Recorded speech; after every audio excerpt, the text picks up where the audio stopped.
ہمارے چینل میں خوش آمدید۔ چلیں شروع کرتے ہیں آج کی کہانی۔ میرا نام غزالہ ہے۔ میرا تعلق سیالکوٹ کے علاقے فتح گڑھ سے ہے۔ میری عمر 27 سال ہے اور میں خوبصورت لڑکی ہوں۔ بچپن سے ہی میں نے سب سے اپنی تعریف سنی ہے کیونکہ میں خاندان کی سب لڑکیوں میں بے حد پیاری اور سوبر تھی، اسی لیے ہر ایک کی آنکھ کا تارا تھا، میری قسمت پر رشک کرتے تھے۔ لیکن میری امی پھر بھی مجھے ہر طرح کا سلیقہ طریقہ سکھاتی آئی تھی کہ سسرال نہ جانے کیسا ہو، اسی لیے ہر لڑکی کو یہ سب آنا چاہیے۔ میں بھی ہر چیز شوق سے سیکھتی تھی اور ایسے ہی میں کمسنی سے جوانی تک کا سفر طے کر گئی اور میرے لیے خاندان کے کئی گھرانے سوال ڈالے کھڑے ہو گئے۔ لیکن ابا نہیں چاہتے تھے کہ میں کسی ایسے گھر میں جاؤں جو کہ صرف باقیوں سے بازی لے جانے کے چکر میں مجھے اپنانا چاہتے ہوں۔ ابا چاہتے تھے کہ میں وہ گھر جاؤں جو مجھے انمول جانے، اسی لیے انہوں نے علاقے سے سب سے بڑے آنے والا رشتہ قبول کیا۔ وہ لوگ امیر تھے اور بے حد شریف تھے۔ اس گھر کی عورتوں کو آج تک کسی نے نہیں دیکھا تھا، وہ سب کی سب چادریں لے کر رکھتی تھی، اس لیے ابا نے میرے لیے انہیں چنا تھا۔ ابا جانتے تھے کہ یہ لوگ مجھے اسلام سے دور نہیں کریں گے کیونکہ خاندان میں تو سب صرف اس لیے میرا رشتہ مانگتے تھے کہ میں جس بھی گھر میں جاؤں گی اس گھر کی شان سب سے اونچی ہو جائے گی۔ ابا کی سوچ نے میرے دل میں ان کی عزت بڑھا دی تھی، پر ماں باپ کو ایسا ہی سوچنا چاہیے۔ اور شادی کے بعد تو یہ محبت اور بھی بڑھ گئی کیونکہ میرے شوہر راہن بہت اچھے تھے۔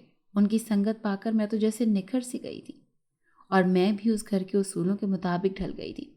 میری ساس بھی بہت اچھی تھی، بلکہ وہ میری امی سے بھی زیادہ اچھی تھی، کیونکہ امی تو پھر کبھی کبھار ڈانٹ دیتی تھی لیکن ساس تو کبھی بھی اونچی آواز تک نہیں کرتی تھی۔ ایسے ہی محبت سے دن گزر رہے تھے اور پھر میری نند کے رشتے آنے لگے۔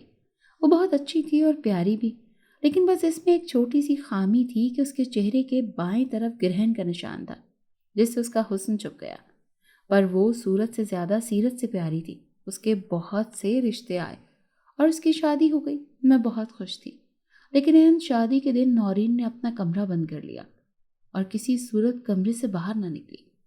سب نے رو رو کر اس کی بہت منتیں کی لیکن وہ کچھ نہیں سمجھتی تھی اور اس طرح بارات واپس چلی گئی۔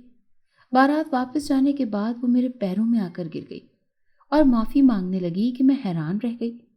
اور پھر رشتوں کا سلسلہ دوبارہ سے شروع ہو چکا تھا اور اب ایک دفعہ پھر اس کی شادی طے کر دی گئی اور پھر سے وہی ہوا تھا۔ وہ ایک دفعہ پھر بند ہو گئی اور بارات واپس چلی گئی۔ اب ہر دفعہ ایسے ہی ہوتا۔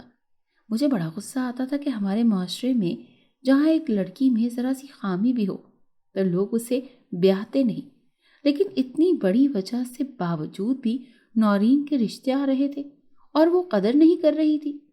اوپر سے وہ مجھ سے معافی مانگتی تھی جس سے مجھے چڑ ہوتی تھی، لیکن وہ بتاتی بھی نہیں تھی کہ وہ ایسا کیوں کر رہی تھی۔ آخر ایک رات اس رات سے بھی پردہ فاش ہو ہی گیا۔ میں اس رات کمرے میں سو رہی تھی جب نورین میرے پاس آئی اور مجھے اپنے کمرے میں لے گئی اور کہا کہ بھابھی، آپ کو جاننا تھا نا کہ میں آپ سے معافی کیوں مانگتی ہوں، تو میں آپ کو اس کی وجہ بتاتی ہوں۔ اس نے مجھے میری کچھ تصویریں دکھائیں جو کہ کسی کو واٹس ایپ پر بھیجی گئی تھیں۔ میں حیران رہ گئی۔ تب مجھے پتہ لگا کہ میری ساس تو لوگوں کو میری تصویریں دکھا کر رشتہ کرتی تھی تاکہ اس کی بیٹی کی شادی ہو جائے، لیکن نورین ایسا نہیں چاہتی تھی کہ جھوٹ بول کر شروعات کرے، اس وجہ سے نکاح نہیں کرتی تھی۔ میں تو یہ بات سن کر حیران رہ گئی تھی۔ پیچھے دیکھا تو میرے شوہر بھی یہ سب سن رہے تھے۔ میرے منع کرنے کے باوجود انہوں نے اپنی ماں سے سوال کیا کہ انہوں نے ایسا کیوں کیا تھا۔ میری ساس میرے پیروں میں گر گئی کہ اس نے بس یہ نورین کے لیے کیا تھا کیونکہ پہلے اس کا رشتہ نہیں آتا تھا، پر میری شکل دیکھ کر سب فوراً ہاں کر دیتے تھے۔ راہم بہت غصے میں تھے لیکن میں نے انہیں معاف کر دیا اور گلے سے لگا لیا۔ آج 3 سال ہو گئے۔ نورین آج میری بھابھی ہے اور ہم سب اپنی زندگیوں میں بہت خوش ہیں۔